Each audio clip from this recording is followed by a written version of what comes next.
Uhlale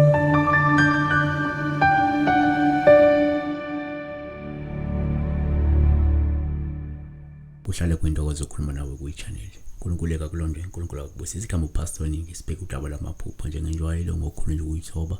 Siyacela ukuthi usubscribe kwi-channel, siyacela ukuthi ulike le video, siyacela ukuthi uhlezi ingxenye yayo i-channel ngasonke isikhathi, siyacela futhi ukuthi ubeke i-paying member ngokuthi ujoine laphana ukwazi ukuthi njalo ngenyanga ucontribute ngomnikelo ngango-R9 ungenza umkhulu umehluko kithina nokusikhuthaza nje ekutheni sikwazi ukuthi ezinye zezidingo sikwazi ukusustain futhi ne-channel ikwazi ukukhula. Ikhona ne-account ongayisebenzisa ukwazi ukuthi nakhona you can contribute using account or you can contribute just by being a member, a paying member. Ubusisiwe konikelayo ethokoza kwenze lokhu ngenxa yokuzwa umoya wakho uvuma ukuthi uNkulunkulu uthi nawe nikela. Umncediso kaMngadi namhlanje uthi ke sawubona pastor ngicela la ubuza uchazana ukuthi uphuphe weba igolide ubaleke nalo.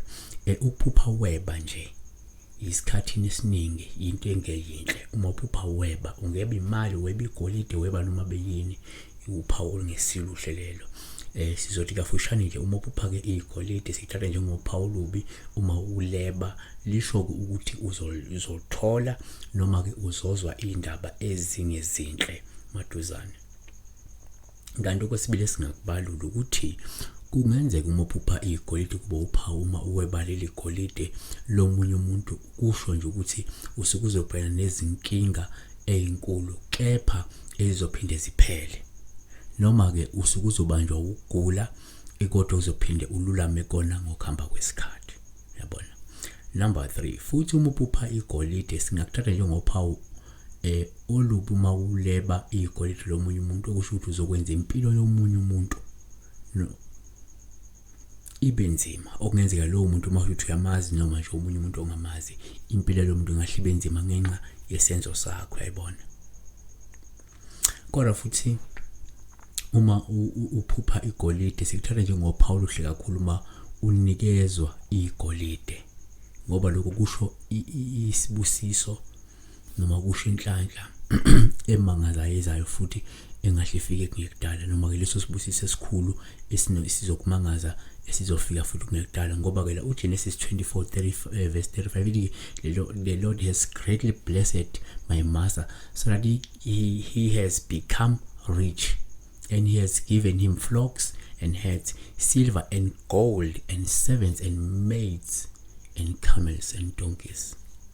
Sikufisela okuhle. Number 5, uma uphupha igolide asithi thina kungaba uphawu oluhle kakhulu uma ubona inqwaba yegolide. Lokho kungabuye kusho nje inhlanhla nesibusiso, kungasho ingcebo, kungasho ukusimama, kungaphinde kuyikhombe injabulo noma ukuzethemba noma nje ukuba nethemba lokuphumelela kuloko sikukwenza empilweni, yabona.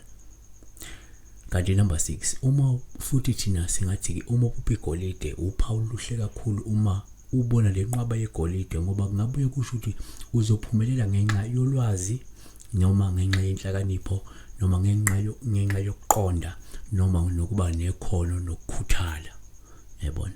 uEzekiel 28 verse 4 ithi ke by your wisdom and understanding you have acquired riches for yourself and have acquired gold and silver for your treasuries.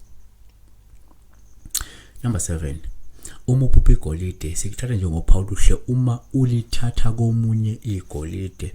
Lokho kungasho ukuthi uzozuza ingcebo noma udumo ngokuthi usebenzise amandla nobuchule kanye nenhlakanipho. uZechariah 14 verse 14 Judah also will fight at Jerusalem, and the wealth of all the surrounding nations will be gathered, and gold and silver and garments in great abundance. Kanti futhi uma uphupha igolide sikuthatha njengophawu oluhle uma ubona nje imayini yegolide, kepha ke lokho kusho ukuthi usalindwe umsebenzi omningi nonzima ngaphambi ukuthi uyophumelela, yabona. Kanti number 9, uma uphupha igolide sikuthatha njengophawu oluhle futhi uma ubona umba noma ugubha ke nje igolide, lokho kusho ukuthi uzothola inzuzo noma umvuzo wakho ngemva kokusebenza kwakho kanzima. Number 10, uma uphupha igolide uphawu olubi uma umuntu entshontsha noma ethatha igolide lakho. Lokho kusho ukuthi ke kumele uqaphele ngoba ungahle ulahlekelwe utho olubalekile ngenxa yomunye umuntu okulela umona, yabona. Ngenzeka bazokuthathela isinqanda mathe, ngenzeka bazokuthathela i-position ethile, but that's something of value empilweni yakho. Siphetha ngako ukuthi kwesinye isikhathi uMaphupha Igolide ke uma uphawu oluhle noma ulingeluhle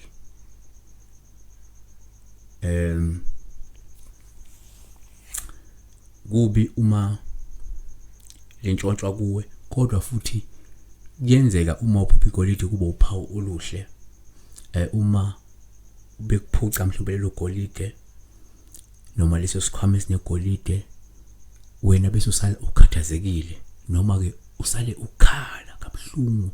Lokho kusho ukuthi empeleni lindela ukuthi kukhona umsamari olungileyo ozofika empilweni yakho, afike enze umehluko omkhulu empilweni yakho kungekudala. Ngenzeka uzothola umuntu ozokusiza, akuhlenge noma kweseke noma kunikeze usizo oludingayo empilweni.